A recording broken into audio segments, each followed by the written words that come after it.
আসসালামু আলাইকুম রহমতুল্লাহ। প্রিয় দর্শক, কেমন আছেন? এবছরও ভুট্টা লাগাতে চলে আসলাম।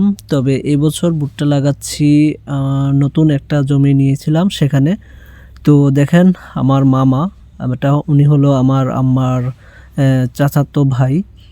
তো যে দেখেন, আমি লাঙ্গল দিয়ে করে দিচ্ছি, মামা ভুট্টা বীজগুলো বুনতেছে। তো এই যে পুরো জমিটা সকালবেলা মই দিয়ে রেডি করে ফেললাম। এখন দুপুরের পর খাওয়া দাওয়া সেরে চলে আসলাম মামা ভাগিনা। তো আসার পর আমি করে দিলাম, দেওয়ার পর তো মামা করতেছে। তো গতকাল আমার অর্ধেকেরও বেশি কাজ কমপ্লিট হয়েছে। তো আজকে আমি একাই আমি লাঙ্গল দিয়ে কাজ করার জন্য চলে আসছি। তো নিশ্চয়ই এখন আপনাদের মনে হয়তো একটা প্রশ্ন জাগে, এরকম লাঙ্গল তো দেখিনি, বা দেখলেও এটা কিভাবে কি হয়েছে। তো ইনশাল্লাহ চলুন আপনাদের দেখাই কিভাবে আমি লাঙ্গলটা রেডি করছি এবং কোন পদ্ধতিতে কিভাবে আমি এটা তৈরি করছি। টোটাল প্রসেসিংটা আপনাদের সামনে উপস্থাপন করব। তো দেখতে থাকুন শেষ পর্যন্ত ভিডিওটি। আর যদি আপনাদের ভিডিওটি ভালো লাগে অবশ্যই লাইক, শেয়ার এবং সাবস্ক্রাইব করে দিবেন। আপনাদের কাছে অত্যন্ত কৃতজ্ঞ থাকব আমি।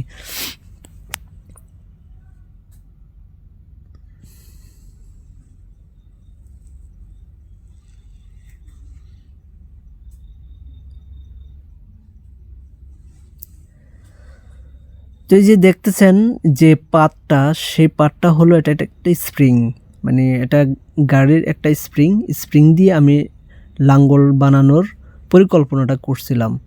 তো এই যে দেখেন, এটাকে স্প্রিংটাকে কেটে এটাকে মানে আগুনের মধ্যে দিয়ে এটা রেডি করা হচ্ছে। তো এই যে অনেকাংশেই রেডি হয়ে গেছে।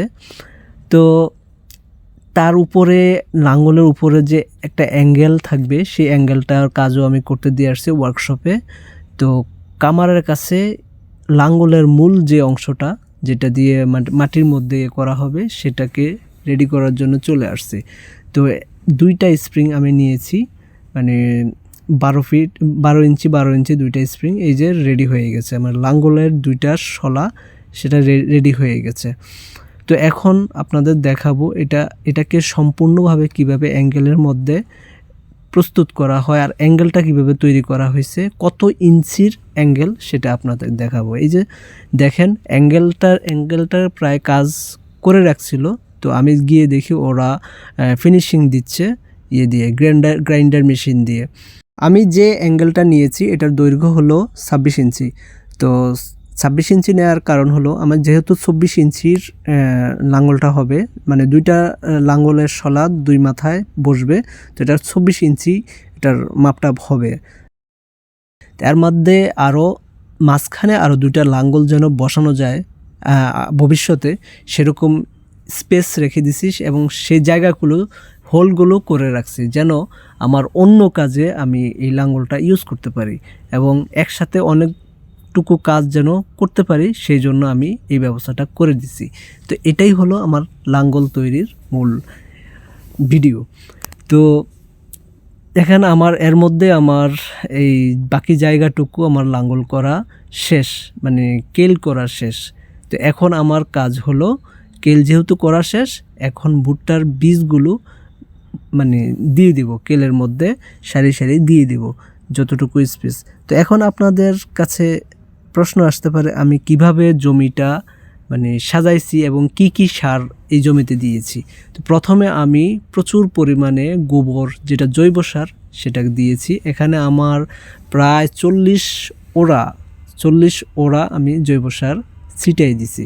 তো প্রথমে জৈব সার দিয়ে রাখছি ওখানে, তারপর আমি এই যে ছিটাই দিছি, ছিটানোর পরে এই অবস্থা। তারপর আমি কিছু সার, যেটা রাসায়নিক সার, সেটা আমি দিয়েছিলাম মানে আরেকটা জমি চাষ দেওয়ার আগে। তো রাসায়নিক সারগুলো হলো, এখানে টিএসপি আছে 20 কেজি, তারপরে পটাশ আছে 10 কেজি, জিপসান এই যে প্যাকেটটা এটা হলো 5 কেজি, আর দানাদার এই সারটা এটা হলো 1 কেজি। টোটাল 4 প্রকারের সার, রাসায়নিক সার আমি এখানে দিয়েছি। তো এখন অনেকে প্রশ্ন করতে পারে যে আমি এত কম সার কেন ইউজ করি, ভুট্টা খেতে তো অনেক সার ইউজ করতে হয়। আসলে আমার ভুট্টা খেতে সার ইউজ, আমি জৈব সারটা প্রচুর পরিমাণে দিয়েছি। দ্বিতীয়ত হলো আমার এই ভুট্টা কিন্তু আমি ফলন পর্যন্ত আমি রাখবো না, আমি করব হলো শুধুমাত্র গরুর খাদ্য হিসেবে এই ভুট্টাগুলো আমি লাগাচ্ছি। আর ভুট্টার গরুর খাদ্য বলতে এখানে গরুর যে সাইলেজ যেটা বাজারে পাওয়া যায়, অনেক অনেক কোম্পানি সাইলেজ হিসেবে বিক্রি করে বস্তায় বস্তায়, সেই সাইলেজটা আমি তৈরি করব, যেহেতু আমার নিজস্ব সাইলেজ করার মেশিন আছে। তো এর মধ্যে দেখেন আমি ওই যে ভুট্টার বীজগুলো বনে দিচ্ছি আমি এর মধ্যে করে কেলের মধ্যে। তো আমার কাজের মধ্যে আব্বা আসছে আমাকে হেল্প করার জন্য। তো আমার কাজ করতেছি, দেখেন এই যে আমি ভুট্টার বীজগুলো বোনা শেষ, এখন আমি মাটি দিয়ে দিচ্ছি উপর দিয়ে চাপ দিয়ে। তো এর মধ্যে আব্বাকে আমি দায়িত্ব দিয়ে আবার বললাম যে আপনি মাটি দিয়ে দেন। আমার পাশেই একটা যে আইলের পাশে আরেকটা আইল করতে হচ্ছে, কারণ পাশের জমিতে ধান করব।